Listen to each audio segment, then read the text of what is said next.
So we have a new chapter of Jujutsu Kaisen now, and it's beginning to be a new battle for the series. But it's going to leave us with some interesting questions and, I guess, some new facts.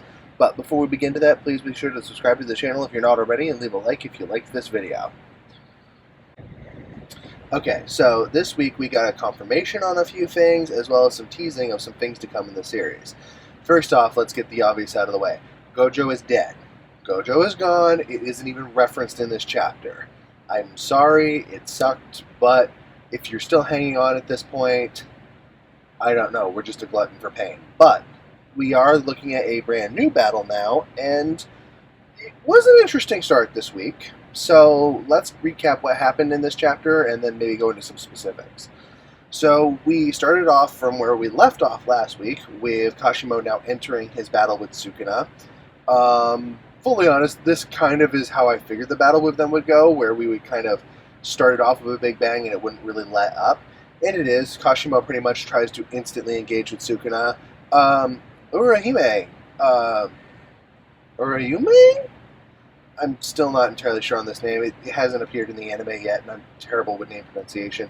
Either way, Sukuna's monk chef has pretty much attempted to interfere with this battle, and we got what was, in my opinion, the highlight of this, Hikari appearing.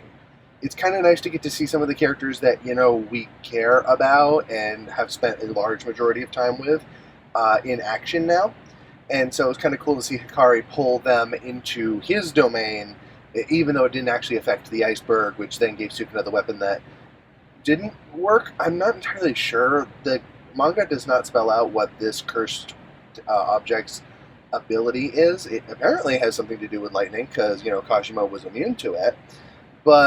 And then Kashimo unleashes his technique, which we'll get to in a little bit, and we get a summation of his abilities and some interesting parts of the fight. This wasn't as intensive on that as I thought, so I'm hoping we'll get to see some more combat next week. The truth be told, I'm not anticipating. But we do at least see that, he starts this combat. We'll probably get more of it next week, like I said. And then we get into Sukuna revealing his ace in the hole, which is that he can essentially mold his body into the form that he had in the Heian era, where he had, multiple arms and his multiple eyes, and he looks much more like a cursed spirit than he does as a human. And that was pretty much it. There wasn't a lot in this chapter. We didn't get to check in with Kenjaku, and we didn't get to check in with Itadori or any of the others from Jujutsu High.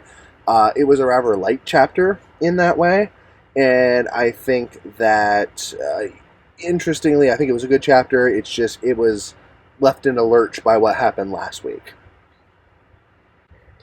And hey, we finally got our confirmation now on what, Kashimo's ability is, and his technique is called Mythical Beast Amber.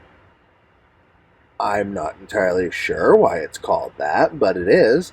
Essentially, his technique has everything to do with lightning and thunder. He seems to be able to constantly generate electricity. He's immune to electricity, and he apparently has the ability to emit thunderous vocalizations from himself, i.e. he can cause massive thunder blasts by speaking or shouting.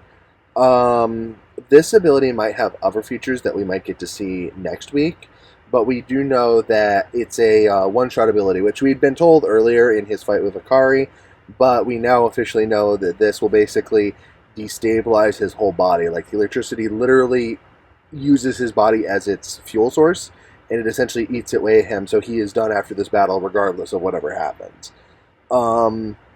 It's an interesting ability. I think it's cool. It definitely does allow him to live up to the term, the God of Lightning, which he got at the end of last week. It's a cool ability. I think it's a one-off so that we don't have to deal with him for much longer after he initiates it. Otherwise, I think this would have been a very cool ability to have around in the series in general. But it looks interesting. We'll kind of get to see what he does more with it next week. And, I guess the last new ability that we had this week was Transformation, obviously, for Sukuna. And I'm not terribly surprised it's there. He's kind of always had this ability. I mean, he gives the person who is his host, the extra eyelids, and he can manifest a mouth to talk out of on their face anyway, even when he's not in control. He obviously manifests the tattoos, and his long fingernails. So there's always been an essence of he, transforms the host by being in them. I'm not so much disappointed with the factor of how this works, so much as I'm deeply wondering how much longer Gege is going to go on. The Sukuna is going to keep pulling aces out of his sleeve train, because it is kind of boring. It's kind of funny that that's how most Jujutsu fights work in this series, and I love a great many of them because of it. But in the case of Sukuna, it's boring, because unlike with any other sorcerer like Megami, like Yuji, we have a firm comprehension of what they can do. It's their creativity with it that makes it interesting. Sukuna just has this seemingly bottomless well of powers, and I think it's going to start to wear down on us as an audience after a while. I think it's already kind of hit its limit, especially after Gojo's death. I don't anticipate that the audience is going to be wanting to stick around with it for much longer. So we'll see how much longer Gege tries to milk it for him, and if it becomes truly annoying by then. And while I'm on that thought, I'm just, mildly curious. Who do you think should be the next people to fight Sukuna? Because I don't think Kashima is going to be one to take him out, and I'm just kind of wondering, who do you really think should fight him next? And if you're so inclined, tell me who you think is going to beat him. I mean, I'm kind of with the majority thinking it's going to be Yuji, and that he's going to unlock, or I shouldn't say unlock. I think he's trained to have these, but he's going to use new abilities he trained with Kusakabe to get. And I think there's also a possibility that he might manifest a curse technique as we go into this, but I'm going to save that for a later video. Do also comment if you're interested in that idea.